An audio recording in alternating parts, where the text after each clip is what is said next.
Tu veux t'épanouir dans ton travail et retrouver ton efficacité professionnelle, c'est le résultat que je te propose qu'on atteigne ensemble. Tout d'abord, s'épanouir dans son travail. J'aime bien décortiquer, tu le sais maintenant, les phrases comme ça. Et donc pour ça, j'ai pris le dictionnaire. Donc là, j'ai fait confiance à Larousse pour le mot s'épanouir. Qu'est-ce que ça veut dire exactement s'épanouir? Pour une fleur, ça veut dire de s'ouvrir pleinement.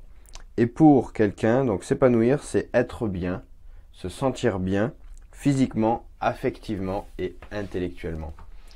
Donc ce que tu veux, c'est juste être bien, que personne t'embête et que ceux qui viennent te voir te soient agréables et que tout ton environnement comme ça soit bien.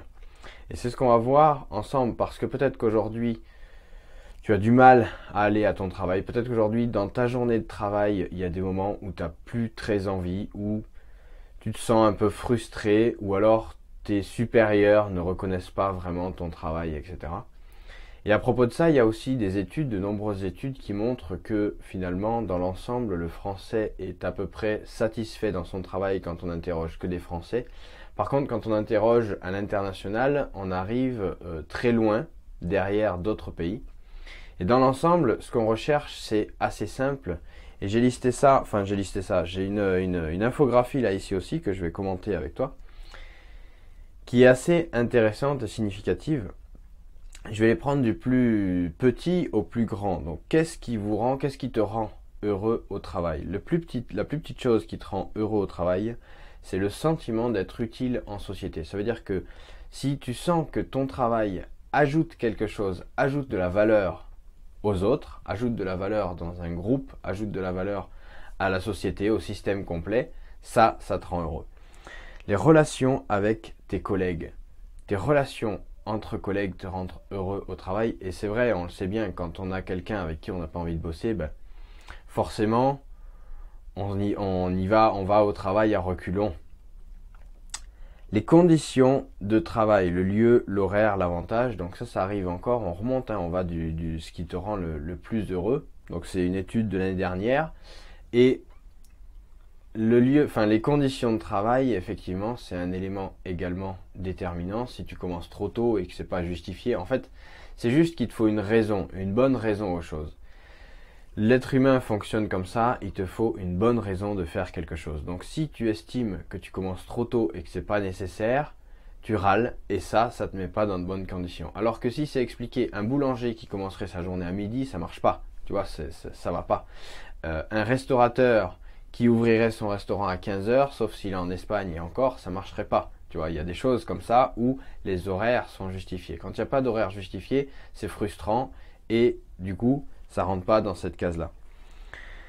Le point suivant, la liberté et l'autonomie dans ton travail. Ça veut dire qu'on te fasse confiance, tout simplement. La confiance qu'on t'accorde, c'est un facteur qui te rend heureux dans ton travail.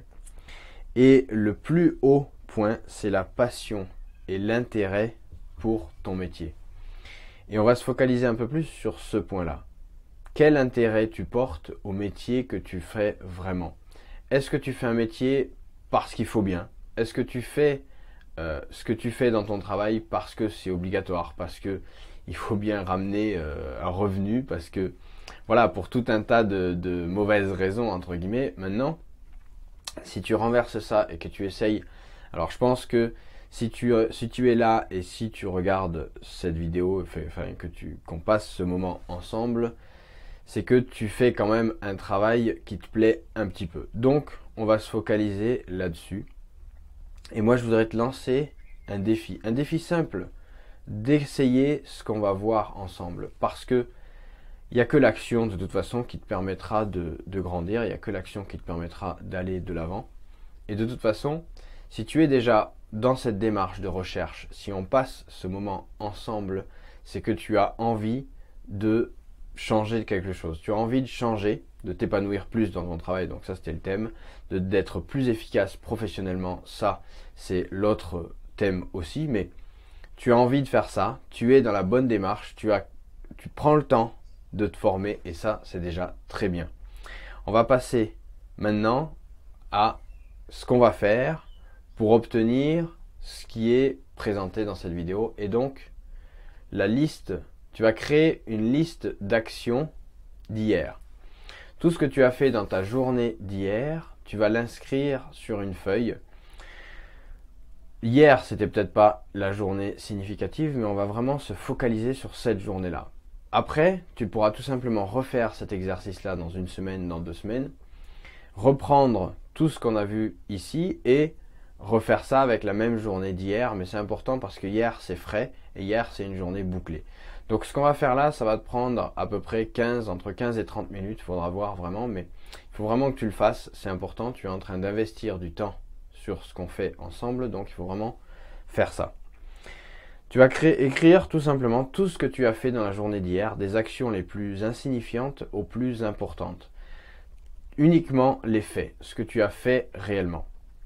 À partir de cette liste, donc tu as maintenant une feuille ou plusieurs feuilles même peut-être, et tu as écrit dessus tout ce que tu as fait dans ta journée. Tu vas reprendre point par point et les classer dans 2 colonnes. Tu vas reprendre une feuille, ça va te prendre un peu de temps de réécrire tout, mais c'est important de le faire comme ça. Tu vas prendre une feuille, tu vas tirer un trait droit. Dans la colonne de gauche, tu vas écrire passion et dans la colonne de droite, tu vas écrire obligation. Chaque tâche que tu as faite dans ta journée d'hier doivent rentrer dans ces 2 cases, passion ou obligation. Si tout est dans la colonne obligation, il va falloir faire quelque chose de plus énorme que ce qu'on va voir dans cette vidéo. Mais si c'est réparti, tu as quelques tâches dans passion, plusieurs tâches dans obligation.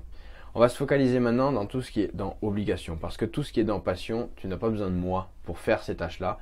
Et ces tâches-là qui sont dans passion, que tu as classées dans passion, elles t'apportent déjà ton épanouissement au travail. Maintenant, on va se focaliser sur celles qui sont dans obligation. Et pour chaque tâche qui sont dans obligation, tu vas essayer d'imaginer 3 actions pour essayer de l'éliminer. D'éliminer ces obligations ou de les transformer en quelque chose de passionnant. Et pour ça, je vais te prendre un exemple. On a tous des dossiers administratifs internes, des trucs un peu rébarbatifs, des trucs qui nous rebutent, qu'on n'a pas envie vraiment pas envie de faire, à faire malheureusement parce que c'est une obligation dans le process, on est contraint de faire ça. Moi je vais prendre pour un exemple un document qu'on devait faire quand j'étais conducteur de travaux, c'était une note de chantier. Peut-être que tu fais ça aussi si c'est ton métier actuel. Et moi personnellement j'avais des chantiers de demi-journée à 1 semaine à plusieurs mois. Mais quand c'était une demi-journée ou une journée ou voire même 1 semaine, ce document-là était à faire la même épaisseur de document, le même nombre de feuillets, que ce soit un chantier d'une demi-journée ou que ce soit un chantier de 5 mois. Donc je te laisse imaginer la quantité de travail que ça me demandait. Donc j'ai été obligé de classer ça dans obligation et j'ai été obligé de chercher des solutions en face. Et les 3 solutions que j'ai écrites, ça a été de déléguer auprès d'un stagiaire ou d'un assistant. C'est une solution parmi d'autres. Est-ce qu'elle est possible, est-ce qu'elle n'est pas possible? On y reviendra juste après. Le deuxième chose, c'était de créer un outil pour automatiser le fonctionnement, enfin la création de cette note de chantier. Alors automatiser, on ne peut pas tout automatiser, mais au moins simplifier au maximum, condenser au maximum. Par exemple, il y avait le numéro qui était à rentrer sur chaque élément, sur chaque sur chaque feuillet, et moi j'avais créé le truc pour qu'on le rentre une fois et qu'il s'écrive sur tous les feuillets. Donc ça déjà c'était pas mal optimisé. Et le troisième point, c'est tout simplement de l'éliminer. Est-ce que cette note de chantier était indispensable? Malheureusement, elle était obligatoire dans le process, mais comme encore une fois, on ne comprenait pas forcément l'utilité et qu'on se disait est-ce que c'est pertinent ou pas, pour des chantiers d'une demi-journée, d'une journée, on ne la faisait plus, on ne la faisait pas. Il y avait une autre façon de passer le chantier pour l'exécution, et on prenait au plus court, on prenait au plus direct pour se passer de faire tout cet ensemble de pages et de feuilles, parce que c'était concrètement impossible. Et d'une part dans l'obligation, mais en plus impossible.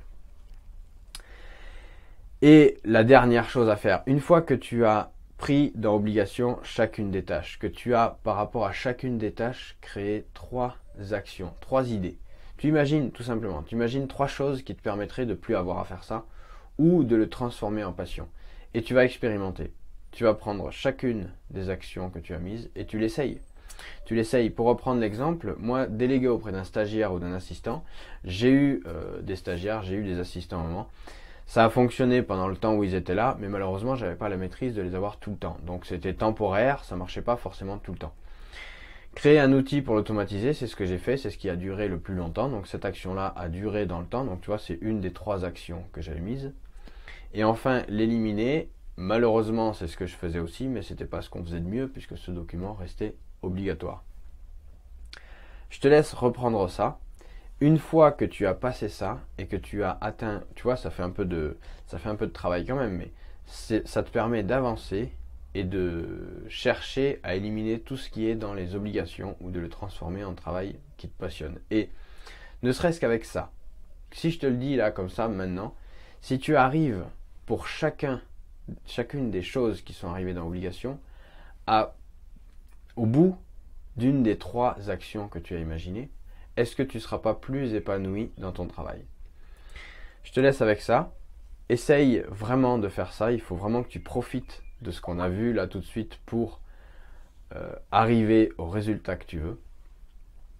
Si ce qu'on a fait ensemble t'a apporté vraiment des résultats ou si ça t'a convaincu là tout de suite et que tu as envie de l'essayer et que tu as envie d'essayer beaucoup d'autres choses et que dans les obligations peut-être que tu as listées, tu vas trouver des choses qui font appel à de la confiance en soi, à du besoin de refuser des choses, à de l'organisation. Je t'ai mis le premier lien dans la description, c'est plus de 200 actions qui vont te permettre d'avoir ta journée idéale. Je t'invite vraiment à aller voir ça, à essayer de comprendre ce que je te propose dans ces actions-là. Il y a tout un tas de choses, on parle des outils, on parle de confiance en soi, on parle de déléguer, on parle de pas mal de choses comme ça.